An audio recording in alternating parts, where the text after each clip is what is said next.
Good evening, visitors. Welcome to the Australian War Memorial's last post ceremony. My name is Craig Burrell, and joining us today from the Royal Australian Navy is Petty Officer Sarah Newman. We welcome the veterans who have served, those that are still serving, and the families that love and support them. We acknowledge the members of RSL and Services Clubs Association, RSL Victoria, and RSL Queensland, who are watching the broadcast of this ceremony across Australia. During this evening's ceremony, wreaths will be laid at the base of the Pool of Reflection by visitors to the memorial and students on behalf of the following school. From Victoria, Hallam Secondary College. If you are able, please stand and join in singing the National Anthem.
Students, please be seated.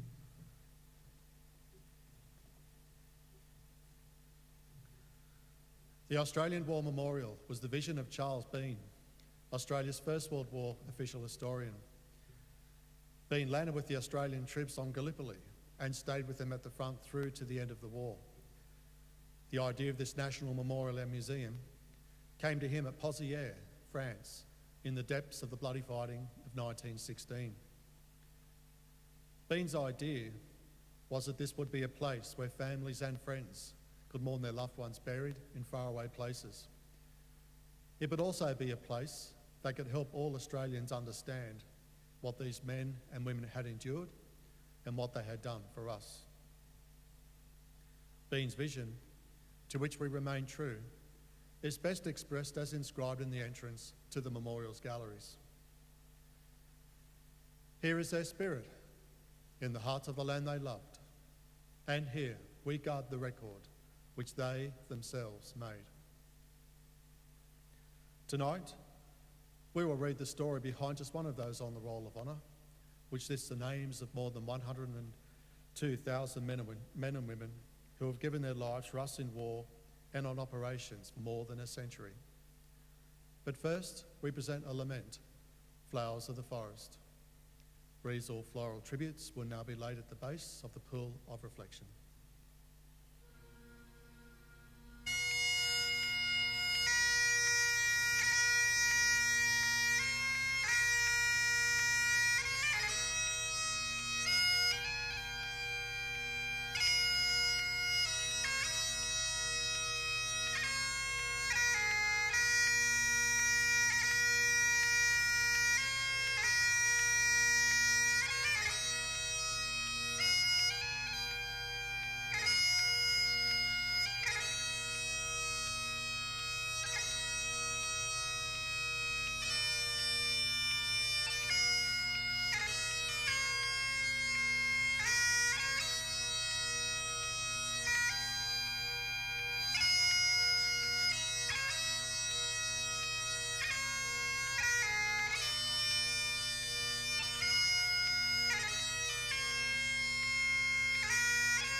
Today, we remember and pay tribute to Private Ronald Thomas Williamson.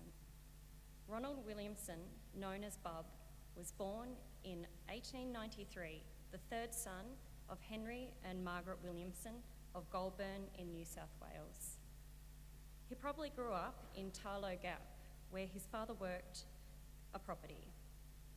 Ronald is likely to have had a difficult childhood, as his father was a violent drunk and often threatened his mother's life. His father seemed to get worse as he got older. In 1912, Ronald married Myrtle Oliver. The following year, his father was charged with trying to shoot Ronald's younger brother, Alan. By that time, Ronald and his new wife had already moved away to Sydney, where Ronald worked as a wagon driver. Ronald Williamson enlisted in the Australian Imperial Force in mid-1915, leaving Myrtle at home with 2 children under the age of 1. He underwent a period of training in Australia before leaving for active service overseas with reinforcements to the 13th Battalion in late August 1915. Private Williamson's military discipline was not the best, with a charge of 38 hours absence without leave being levelled against him even before leaving Australia. On arriving in Egypt, Williamson seemed to have taken advantage of many of the vices on offer, with further periods of absence without leave. Although he reported being sick with blood poisoning and having been wounded in the foot, he had in fact contracted gonorrhea during one of his periods of absence and spent weeks being treated in a hospital in Ibiza. In the early months of 1916, the AIF underwent a period of expansion to accommodate the large numbers of volunteers coming in from Australia. As part of this process, Private Williamson was transferred to the 45th Battalion, and in June 1916 was sent to France to fight on the Western Front. He reached the battlefield in early August, although not before spending one more night absent without leave.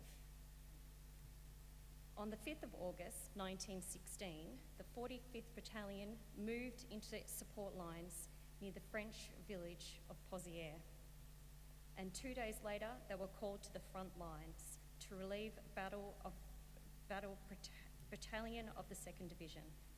Just after midnight, on the 8th of August 1916, Private Ronald Williamson was standing in a trench with several of his mates when a shell burst nearby. Williamson was hit in the back by a large shell fragment which went all the way through, coming out of his chest. One of his mates, Private McNamara, caught Williamson as he fell, but he was beyond help.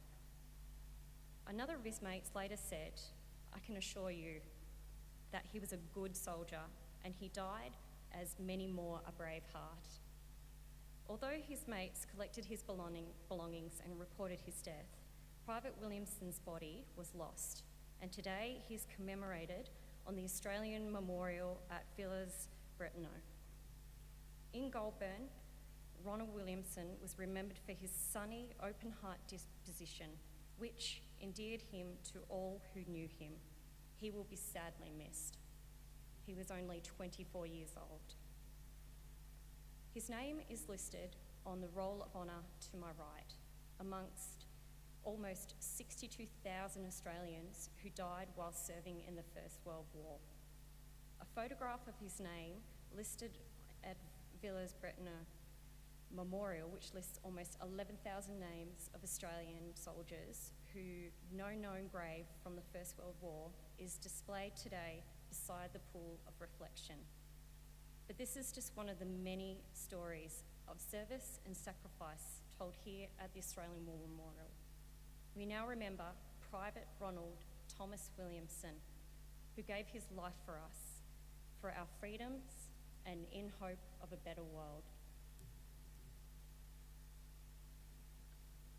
Please stand for the ode and the sounding of the last post.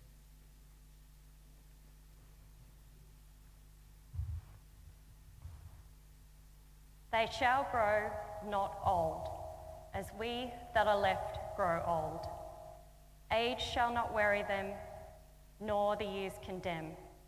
At the going down of the sun, and in the morning will we remember them.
Lest we forget.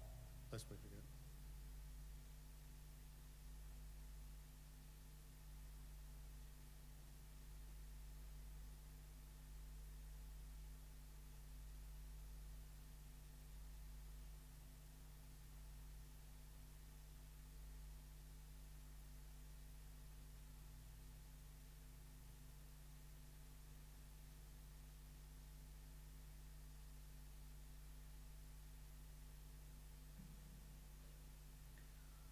We leave you this evening with the words of the memorial's founder, Charles Bean.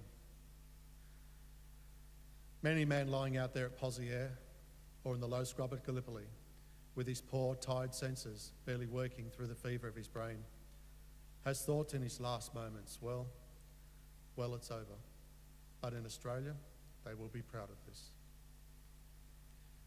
Ladies and gentlemen, that concludes the last post ceremony. We thank you for visiting the Australian War Memorial, and we wish you all a very good evening.